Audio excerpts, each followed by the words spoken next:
Hey everyone, welcome to Plants and Politics. So I have a quick update for you on that assassination website called enemiesofthepeople.org. I talked about this on a previous show, I think it was just last week, and now the FBI has confirmed that the country of Iran is actually the responsible party. And the FBI sent out the following message to everyone targeted on that site, quote, "The FBI is in possession of highly credible information indicating Iranian advanced persistent threat actors were almost certainly responsible for the creation of a website called Enemies of the People, containing death threats aimed at U.S. election officials in mid-December 2020.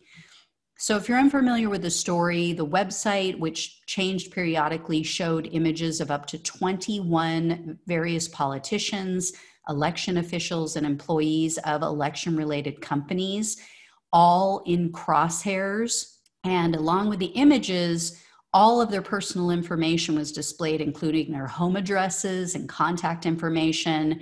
And the website stated that, quote, "The following individuals have aided and abetted the fraudulent election against Trump." So initially, authorities found it difficult to determine the actual source of the site due to conflicting data. So for instance, there was a mailing address for the site in the state of Georgia, but there was also an English version of a Russian search engine used.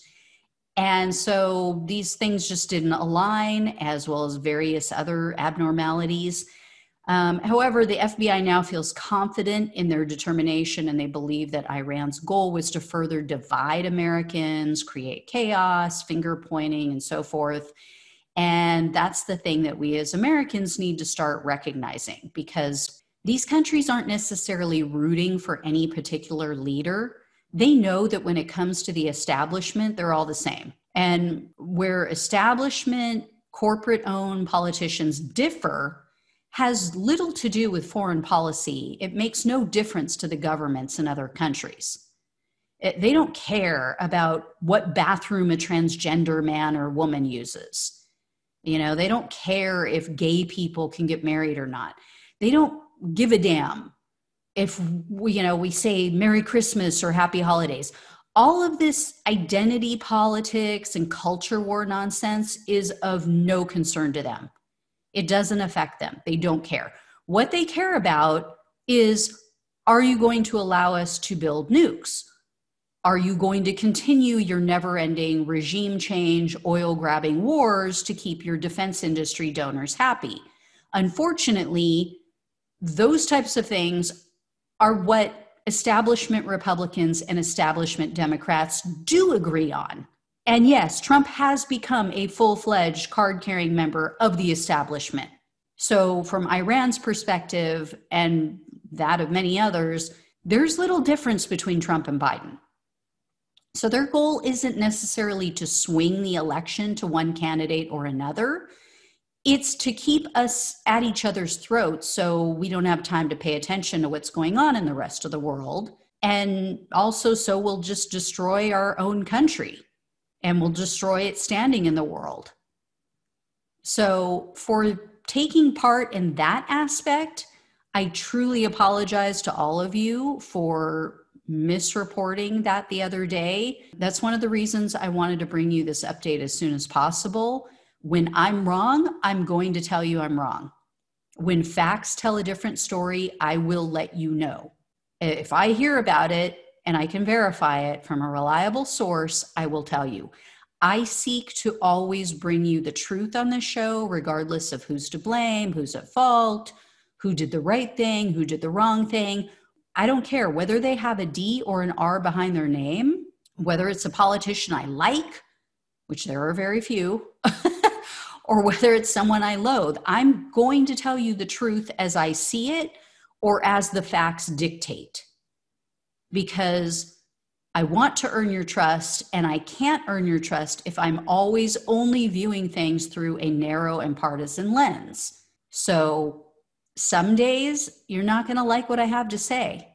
Some days you're going to love what I have to say, and that goes for everybody. For example, I'm going to give Trump credit for saying that we should have $2,000 checks. I think he's right. I think Congress should be giving everyone $2,000. I think, in fact, they should be giving $2,000 retroactively every month, going all the way back to when they sent out that other measly one-time $1,200 check. Other countries are doing it. Other countries are not in a world of hurt like we are. And guess what?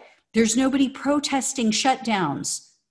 There's nobody pissed off and losing their businesses because their governments took care of them.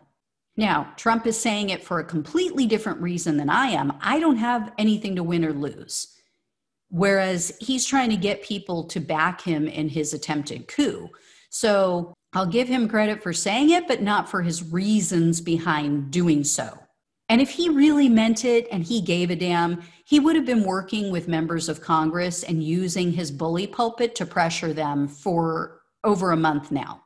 You know, there's a report out that he wanted to do this, that he talked about the $2,000 check and his aides talked him out of it. Now, all of a sudden at the 11th hour, he's talking about it again.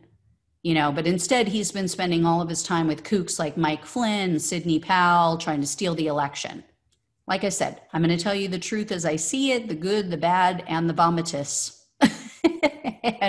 and what is being reported. So I wanted to clear that up. I apologize again. As always, like, share, subscribe. Thanks for watching and listening. I'll talk with you soon. Take care. Thanks for listening to Plants and Politics. The only way we can take our country and power back is to spread the truth and build an army. So remember to like, follow, subscribe, and share on Facebook, YouTube, and wherever you listen to your podcasts. Thanks again.